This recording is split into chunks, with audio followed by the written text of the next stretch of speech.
C'est l'heure de l'interview d'actualité dans Télématin et cap sur le grand large. À un mois et demi du départ de la route du Rhum, Julia, vous recevez ce matin le skipper François Gabard, à qui on souhaite la bienvenue. Bonjour François Gabard, merci d'être avec nous. Alors cette année, vous participez à la route du Rhum, cette traversée en solitaire entre Saint-Malo et Pointe-à-Pitre. Pour partager votre aventure avec les enfants, eh bien, vous participez à la course bleue. C'est un programme pédagogique. Est-ce que vous pouvez nous raconter comment est né finalement ce projet-là ?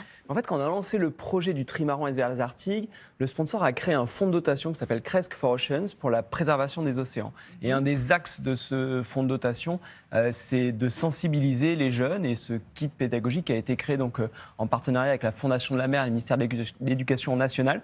Et là, justement, pour sensibiliser les jeunes, leur expliquer ce que c'est l'océan, les problématiques d'environnement, et servir quelque part du prétexte du bateau et de la course pour les emmener dans une course avec moi et les sensibiliser à ces enjeux fondamentaux. Oui, parce qu'ils vont vous suivre pendant la route du Rhum. D'ailleurs, vous étiez hier dans une classe de CE2 à Puteaux, en région parisienne. Quels échanges avez-vous eu avec les enfants ? Quelles étaient les questions qu'ils vous posaient ? C'était super sympa, parce qu'en effet, c'est des jeunes enfants. Je suis même papa, moi, de 3 enfants d'à peu près ces âges-là, donc c'est toujours sympa de se plonger un peu dans cet univers. Et il y avait beaucoup de questions sur pourquoi, comment tu as découvert la voile, etc. Et c'est assez rigolo, c'est qu'en fait, moi, quand j'avais leur âge, parce que c'était une classe de CE1 hier, quand j'avais leur âge, j'ai eu la chance de vivre sur un bateau pendant 1 an avec mes parents et mes sœurs. Et du coup, c'est vrai que on a commencé un peu la conversation comme ça, et ça les a tout de suite projetés eux-mêmes dans leur quotidien et ce qu'ils pourraient faire s'ils étaient sur un bateau. Sur un bateau, eux aussi. J'imagine que c'est aussi pour les sensibiliser, ces enfants, aux soucis écologiques que vous les avez rencontrés. Est-ce que c'est plus facile, justement, de sensibiliser quand ils sont petits ? Oui, je pense que, en tout cas, l'éducation, la sensibilisation aux problématiques d'environnement, il faut commencer ça le plus tôt possible. C'est quelque chose qui doit être central dans l'éducation. On doit en faire dans toutes les matières, quelque part.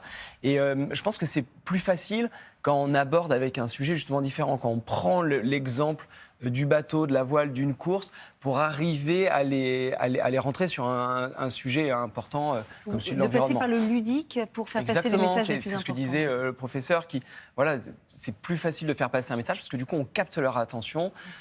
Moi, je suis pas leur prof de tous les jours, donc j'arrive, je débarque, ça fait un peu du changement et ça les interpelle. Et dès qu'on arrive à avoir leur attention, on voit bien que ces enfants-là, ils sont hyper curieux, ils ont envie de comprendre, ils ont envie de savoir, ils ont aussi envie d'agir. Et c'est ça qui est intéressant parce que quelque part, on sensibilise ces jeunes, on crée des petites actions auprès d'eux qui eux-mêmes, quelque part, ramènent ça à la maison auprès de leurs parents, qui, par leur métier, peuvent avoir aussi, eux, des impacts. Et c'est ça qu'on essaye de faire. Alors, en tant que navigateur, vous êtes plus que jamais témoin de la pollution de nos océans. C'est quoi votre ressenti, vous, quand vous croisez, par exemple, des montagnes de plastique au large ? Moi, je suis d'un naturel assez optimiste, donc c'est terrible, parce que la situation est dramatique. Il faut avoir des mots suffisamment forts par rapport à la problématique face à laquelle on est au niveau environnemental. Vous croisez vraiment ça, vous, au large, oui, tout le temps ? Oui. Et attention, parce que ça, oui, on en voit, et on en voit même très loin, au large, loin des côtes. Mais dans les océans, ce qui est le plus terrible, c'est ce qu'on ne voit pas. C'est-à-dire les microplastiques, ces plastiques qui se fragmentent. Il faut s'arrêter, les scientifiques le font, et même dans des océans, les océans australes, dans les mers du Sud, il y a ces microplastiques qui sont présents donc, sur l'ensemble de la surface des océans sur la planète. C'est juste énorme. Et ça, on les voit pas. Et c'est toujours, on a toujours peut-être moins... on oublie en fait ce qu'on ne voit pas. On se dit, c'est pas grave, on ne le voit pas. Et un peu comme d'ailleurs le dérèglement climatique. Il faut une canicule, il faut qu'on soit touché physiquement quelque part. Qu'on soit éprouvé pour arriver à être après dans une action. Et donc, par rapport au plastique, c'est un petit peu ça. Et par rapport à la problématique de l'océan, c'est aussi un peu ça. Parce que moi, j'ai la chance de traverser les océans et d'être sur les océans.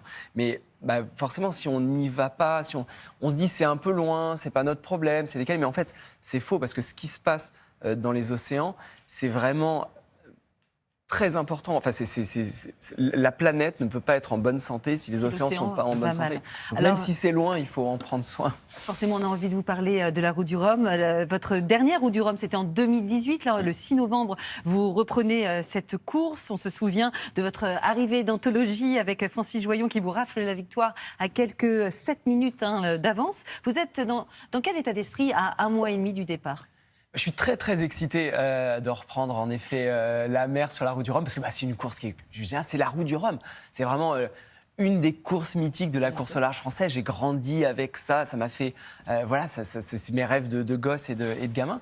Et là, j'ai la chance de pouvoir être à nouveau au départ avec un bateau, le trimaran SVR Lazartigue, qui est extrêmement performant. Il est prêt ce bateau? Il est prêt. Alors, on est vraiment dans une phase de progrès, hein, parce que on a mis le bateau à l'eau il y a un an. Alors, un an, ça peut paraître long sur un bateau, mais c'est des bateaux qui sont extrêmement complexes. Et il faut plusieurs années pour arriver à le fiabiliser complètement et en tirer toute la quintessence. Donc on est vraiment dans cette phase de progrès qui est aussi également très excitante parce qu'on apprend beaucoup. À chaque entraînement, je vais naviguer demain et on progresse et on apprend. Donc je pense qu'on sera...